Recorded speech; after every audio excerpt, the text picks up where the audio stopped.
그 생명길 갑시다. 구원의 문 열렸으니 주의 공로 힘입어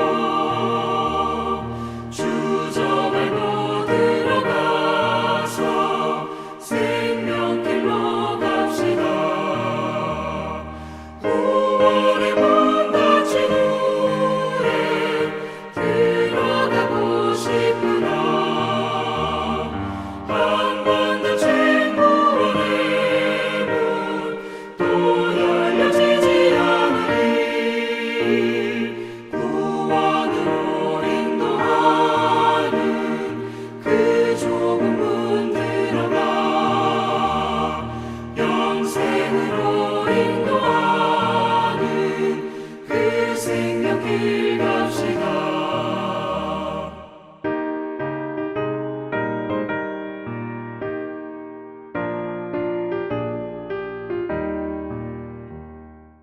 내가 진실로 진실로 너희에게 이르노니 내 말을 듣고 또 나 보내신 이를 믿는 자는 영생을 얻었고 심판에 이르지 아니하나니 사망에서 생명으로 옮겼느니라. 오늘 본문은 아주 짧은 한 구절이지만 이 말씀 속에는 우리의 신앙의 목표인 구원에 관한 진리가 담겨져 있습니다. 구원이 무엇인지, 또 구원은 어떻게 받게 되는지, 그리고 구원받은 사람은 어떻게 살아야 하는가에 대한 모든 진리가 이 한 절 속에 담겨져 있습니다. 하나씩 살펴보도록 하는데, 먼저 구원은 여러분 무엇입니까? 구원이라고 하는 용어는 교회 밖으로 나가면 아주 생소한 단어이죠. 일상생활에서 좀처럼 쓰지 않는 말이기 때문에 신앙인이 아니고서는 구원이라고 하는 말을 좀처럼 들어볼 기회조차 거의가 없습니다.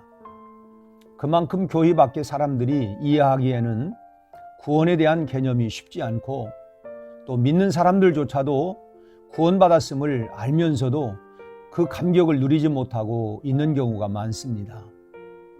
그러므로 구원을 아는 우리에게는 구원의 감격을 되찾아서 간직하는 것이 무엇보다도 중요합니다. 그럼 여러분, 구원이 무엇입니까?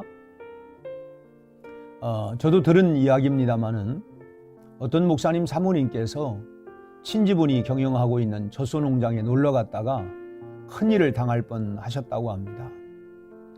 시간이 좀 되어서 혼자서 농장 구석구석을 돌아보고 계셨는데 농장의 폐수를 걸러주는 커다란 정화조 뚜껑을 모르고 밟으셨다가 아구가 맞지 않는 정화조 뚜껑이 뒤집히면서 그만 정화조에 빠졌다는 것입니다.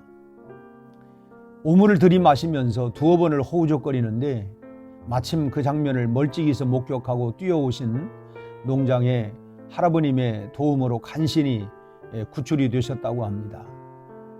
근데 그 사모님은 뚜껑이 뒤집히면서 빠지는 그 순간, 야, 이제 나는 죽었구나 하는 생각이 들었다는 것입니다. 그 넓은 농장 뒤편에서 일어난 일을 누가 알 수 있단 말이며, 정화조 속에서 오물을 먹어가며 소리친들 누가 들을 수 있겠습니까? 여기서 구원을 생각해 볼 수가 있습니다. 첫째, 구원에 대한 경험은 죽음을 철저하게 경험할 때 구원을 경험하게 됩니다. 꺼냄을 받고 목욕하고 옷을 갈아입고 사다 주신 약을 먹고 안정을 취하기 위해 누워서 제일 먼저 생각나는 것이, 야, 이것이 바로 구원이구나 라고 깨달아졌다고 합니다.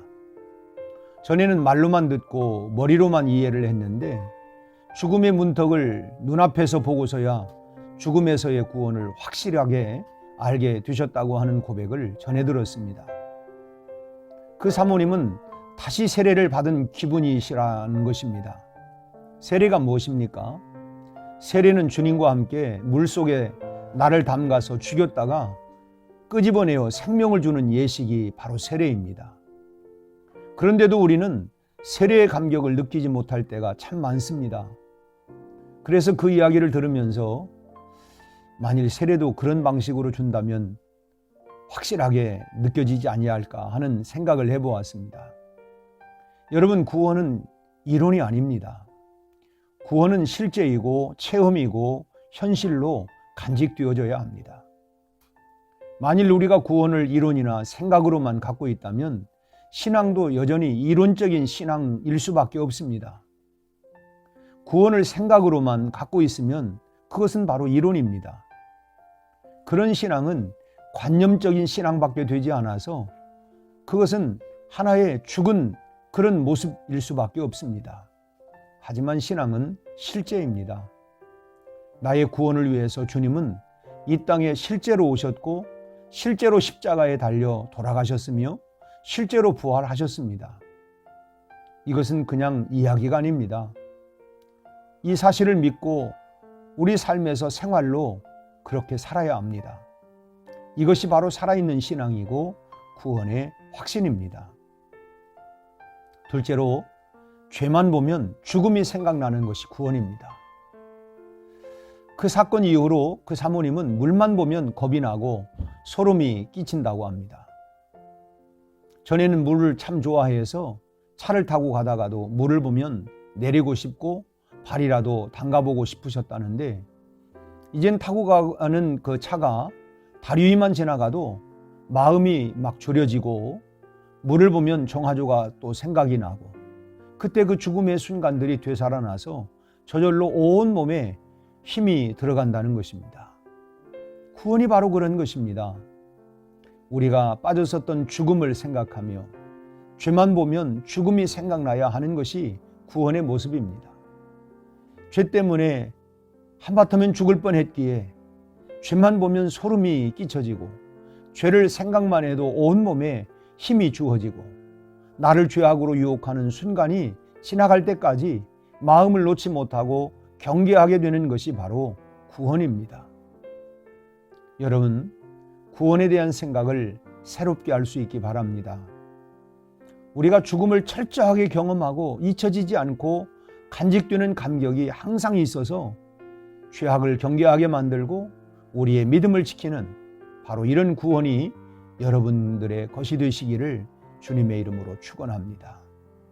오늘 또 하나님이 우리에게 주신 구원의 기쁨과 감격, 그것을 여러분 우리에게 주시기 위하여 하나님의 독생자 아들이 실제로 이 땅에 오셨고, 그리고 십자가에 피 흘려 돌아가셨고, 그리고 우리를 위하여 부활하여 영원한 생명을 우리에게 주셨습니다. 여러분, 이 사실을 우리가 기억하고 오늘 또 감격과 기쁨으로 우리가 승리하는 복된 하루가 되기를 축복합니다. 함께 기도하시겠습니다. 은혜로우신 하나님, 우리의 구원을 완성시키기 위하여 하늘 보좌를 버리시고 이 땅에 오셔서 십자가를 지시고 그리고 죽으시고 부활하셔서 우리의 영원한 생명의 주가 되어주심을 감사합니다. 주님이 십자가에 죽으실 때 바로 우리의 죄에 대한 죽음이고, 주님께서 부활하신 것은 우리의 새 생명을 또한 허락하신 선물인 줄로 믿습니다. 주님, 우리가 날마다 옛사람 죄에 대해서는 날마다 철저한 죽음이요, 그리고 그리스도 안에서 새 생명으로 오늘 또 살아가는 그런 구원의 기쁨과 감격 속에 오늘 또 힘찬 복된 하루를 살아갈 수 있도록 은혜 베풀어 주시옵소서. 예수님 이름으로 기도하옵나이다. 아멘.